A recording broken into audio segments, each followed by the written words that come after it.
See if we're live today. Got to see if you can hear me. Let's see if everything's working. Can you guys hear me? Anybody watching today? Yeah, I'm working. All right, welcome everybody. Welcome to the last live of May. Um, this one is wrapping up our series on failure and confidence. You know, in the first few weeks, we went into kind of how do you start to build confidence? Where does it come from? We talked about goal setting, having the courage to start. That's the first place to go. What's it going to take to keep going? And that was kind of last week we went over what it's going to take for you to persevere. So there was courage, there's perseverance, the road to building confidence. And today I'm going to go over what I think is the most important part of having confidence, and that's self-confidence and quitting. This is ultimately, you don't build confidence from quitting or your goals from quitting, but self-confidence is that piece that you can control all the time. And I think it's important to clarify the differences, right? So that's what I'm going to talk about today. If you guys are here live, I want to say hey to everyone. Please drop a comment below, hit the like button, go to my website, hit some of those get some of those algorithms going. If you guys find value in this, share this video with a friend or any of the previous ones that you guys have seen. For those of you who watched the other series, tell me what did you guys take away from it? What were some of the big takeaway points? What are some of the wins that you've seen? If you've tried some of the challenges that I challenged you with, and we will get started here. So, what is the difference really between confidence and self-confidence? And I really want to separate the two because I think it's kind of important, right? Confidence. I'm gonna put confidence here. This comes from doing. Confidence is the belief that you can do something, right? I can drink from a glass of water without spilling something, right? Most of the time, I can drink from a glass of water without spilling. And then self confidence is the belief that you can do something. Was it Man, I can't spell today. Confidence. And this is the belief. Okay? That's the major difference. So confidence is that the knowledge that you can do something, and self-confidence is the belief that you will eventually do it. Okay? I'll give you an example that I like to use a lot, and it's the example of a baby walking.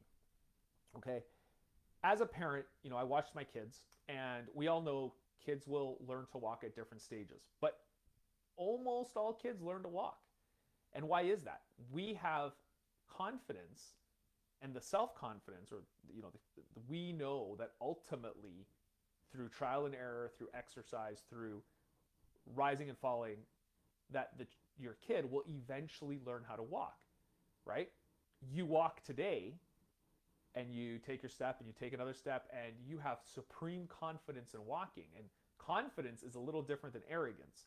And that's why I like to use the walking example. You have confidence walking down the street. Arrogance is when you need to go and kick another person and say, hey, look, I can walk better than you. Or if you saw a person with a cane, you'd knock their cane out and laugh at them because you are such a great walker.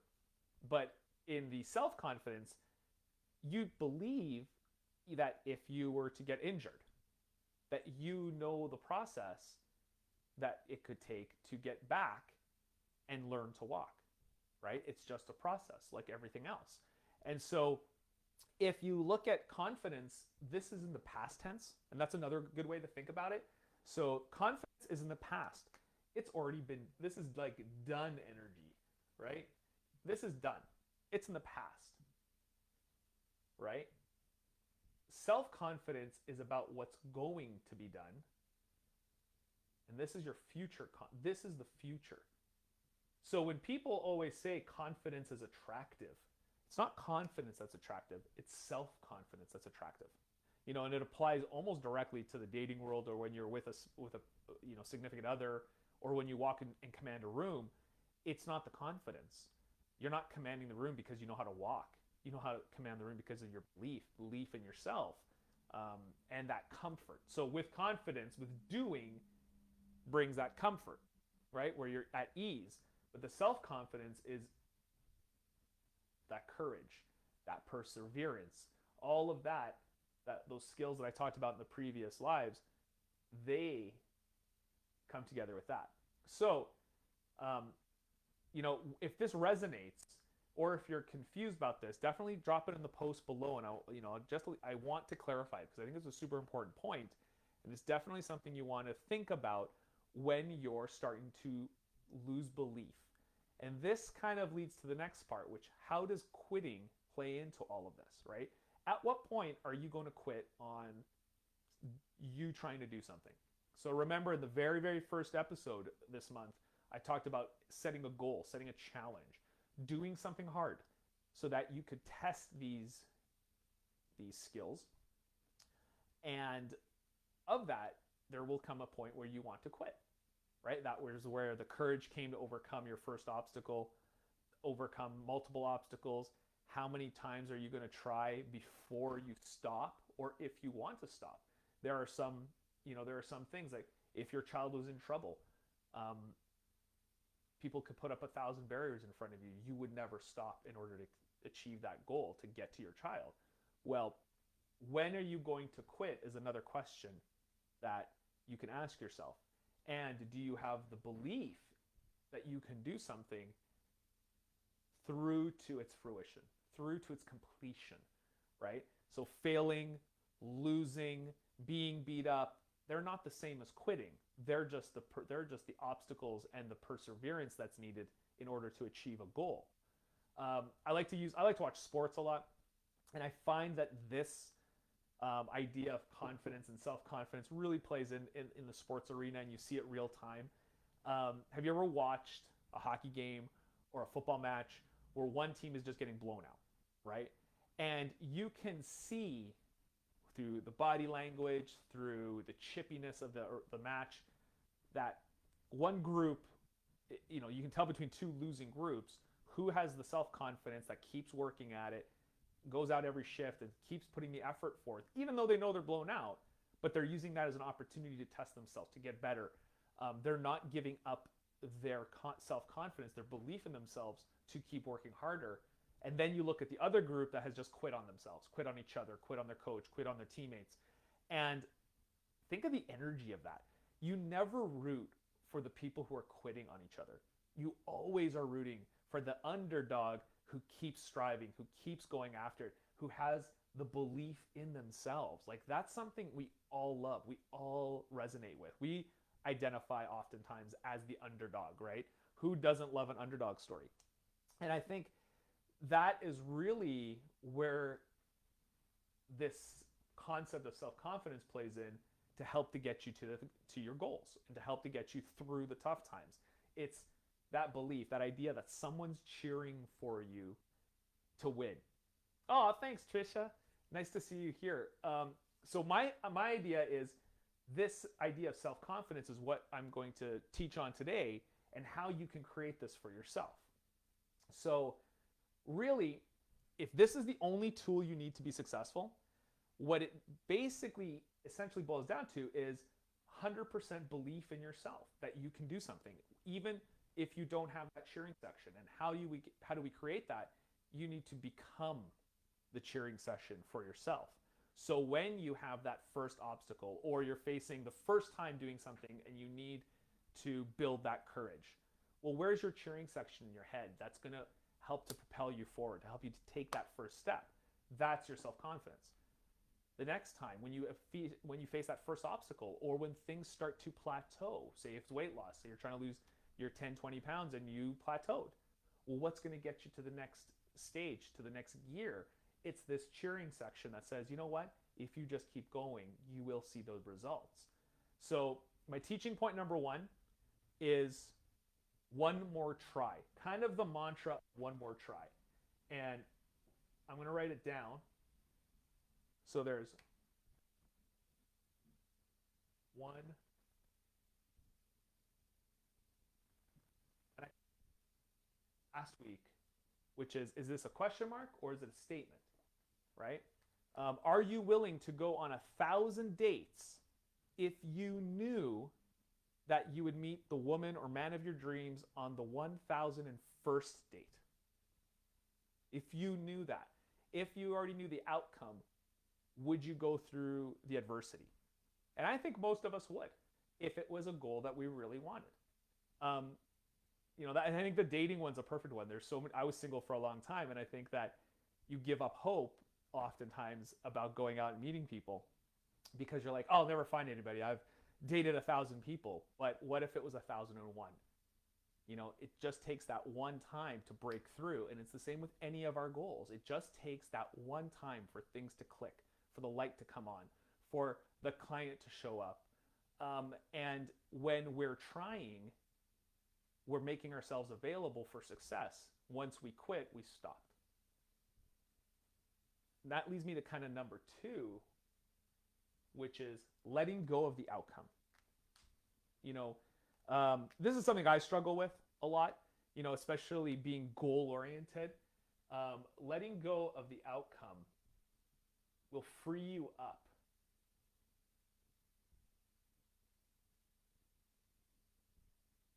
It will free you up. And not just to enjoy the ride, but to do the things that resonate with you the most. I know in some of my previous chats, I talked about core values and leading with your strengths. And when you let go of an outcome, because you're willing to go after it 1,000 times, what you're doing is you're doubling down on your strengths, and you're basically strengthening your weaknesses as well. So when you let go of the outcome, when you don't have a timeline for it, or when you're basically saying, I'm going to keep doing this and it's inevitable, then it inevitably happens. And it happens faster because you're not graspy, you're not needy, you're not desperate, and you're in a different energy. You are your own cheerleader. You have that self-confidence that the outcome is inevitable. I will keep going. Every time that I need to go, I'll keep going after it. And this is the recipe for success and for building confidence. The last one, and I think this is an important one, and again, I'm really, really bad at this one, and I'm getting better. It's taking care of yourself. Right? The do energy is exhausting. And when you're not cheering yourself, pumping yourself up, and taking care of yourself, it's really hard to give it one more try. It's really hard to let go of the outcome because you're going to be in frantic mode and you're going to be exhausted and you're going to have all of this mind drama and I call it chatter. It's like this. It's just in your face all the time. And I think that you have to have a good balance of this.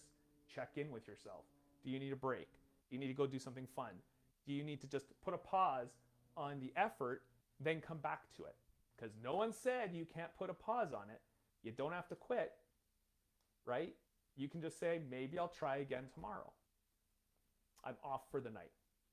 And I think these are kind of the three last points that I have on my series here.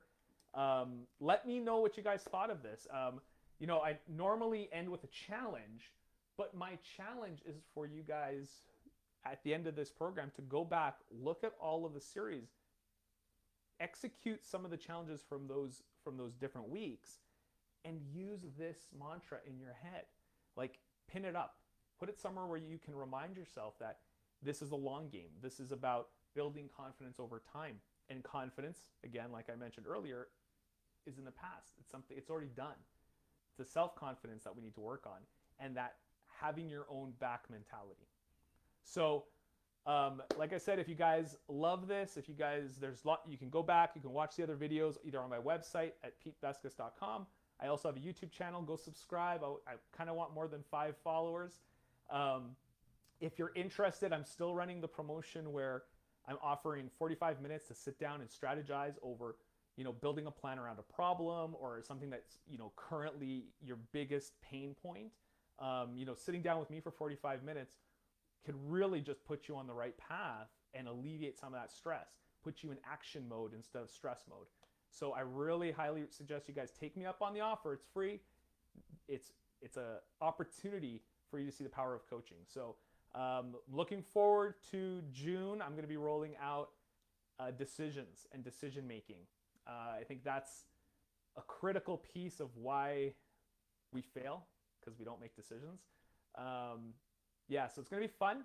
I'm looking forward to putting that together for you guys, and I can't wait to see you all next week. Take care. Have a great one. Bye.